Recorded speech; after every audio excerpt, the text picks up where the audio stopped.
Bienvenue sur la chaîne Le Royaume intérieur. Je suis votre hôte, Julie Deka. Aujourd'hui, je me retourne encore vers Neville Goddard pour explorer avec vous la leçon 3 intitulée « Penser en quatrième dimension » de la série « Les leçons fondamentales ». Traduction et narration, Julie Deka. Penser en quatrième dimension.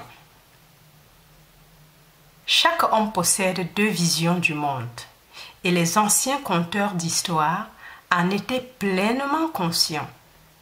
Ils appelaient l'une l'esprit charnel et l'autre l'esprit du Christ. Nous reconnaissons ces deux centres de pensée dans la déclaration. L'homme naturel ne reçoit pas les choses de l'Esprit de Dieu, car elles sont une folie pour lui, et il ne peut pas les connaître, car ils sont spirituellement discernés. 1 Corinthiens 2, 14. Pour l'esprit naturel, la réalité est confinée à l'instant appelé maintenant. Ce moment même semble contenir la totalité de la réalité. Tout le reste est irréel. Pour l'esprit naturel, le passé et le futur sont purement imaginaires.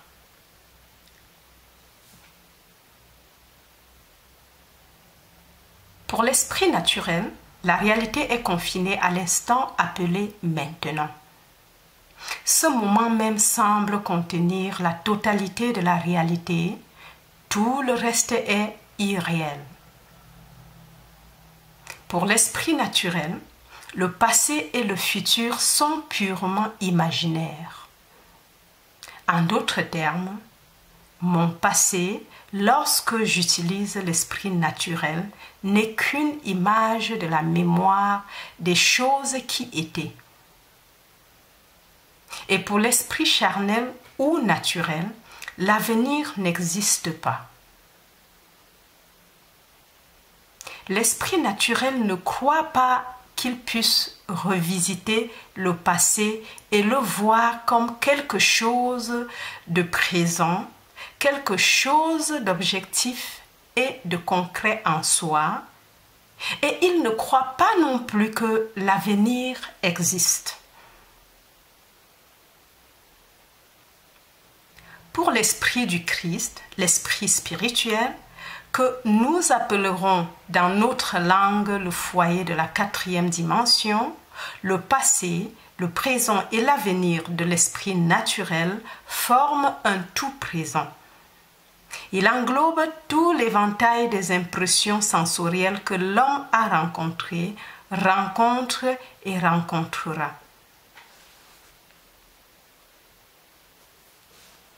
La seule raison pour laquelle toi et moi fonctionnons comme nous le faisons aujourd'hui et ne sommes pas conscients de cette perspective plus large est simplement que nous sommes des créatures d'habitude et que l'habitude nous rend totalement aveugles à ce que nous devrions voir autrement.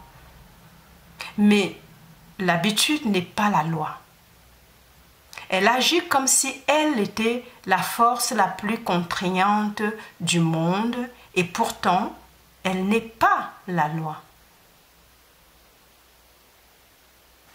Nous pouvons créer une nouvelle approche de la vie.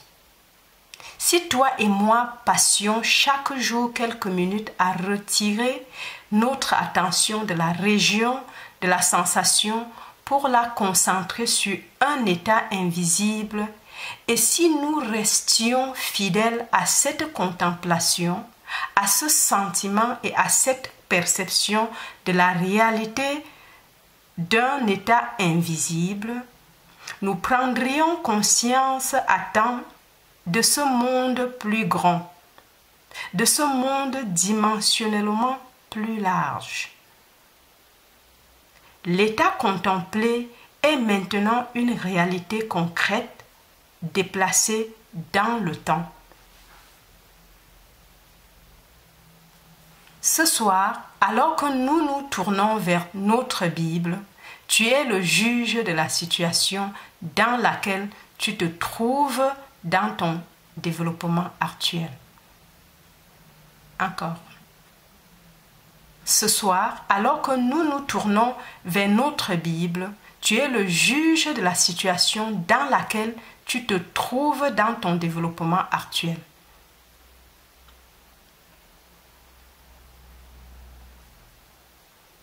Notre première histoire pour ce soir est tirée du 5e chapitre de l'Évangile de Marc. Dans ce chapitre, 3 histoires sont racontées comme si elles étaient des expériences distinctes des personnages dominants. Dans la première histoire, on nous raconte que Jésus est tombé sur un fou, un homme nu qui vivait dans le cimetière et qui s'est caché derrière les tombes.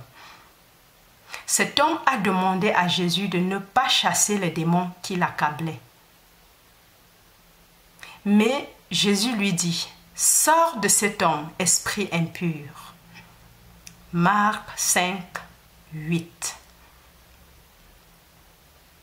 Ainsi, Jésus chassa les démons pour qu'ils se détruisent eux-mêmes, et nous trouvons cet homme pour la première fois vêtu et saint d'esprit, assis aux pieds du Maître. Nous obtiendrons le sens psychologique de ce chapitre en changeant le nom de Jésus en celui de raison éclairée ou de pensée en 4e dimension. Au fur et à mesure que nous progressons dans ce chapitre, on nous dit que Jésus tombe maintenant sur le grand prêtre dont le nom est Jairus et que Jairus, le grand prêtre de la synagogue, a un enfant qui est en train de mourir. Elle a 12 ans et il appelle Jésus à venir guérir l'enfant. Jésus consent et alors qu'il se dirige vers la maison du grand prêtre, une femme sur la place du marché touche son vêtement. Et Jésus, sachant aussitôt en lui-même que la vertu était sortie de lui, se retourna dans la foule et dit, « Qui a touché mes vêtements ?» Marc 5, 30. La femme qui a été guérie d'un problème de sang qu'elle avait depuis 12 ans a confessé l'avoir touché. Et Jésus lui dit, « Ma fille, ta foi t'a sauvée, va en paix. » Marc 5, 34.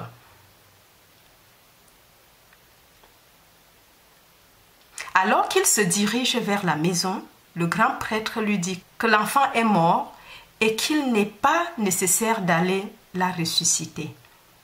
Elle ne dort plus, mais elle est maintenant morte. Alors qu'il se dirige vers la maison, le grand prêtre lui dit que l'enfant est morte et qu'il n'est plus nécessaire d'aller la ressusciter. Elle ne dort plus, mais elle est maintenant morte. Dès que Jésus entendit la parole qui fut prononcée, il dit au chef de la synagogue, « N'aie pas peur, crois seulement. » Marc 5.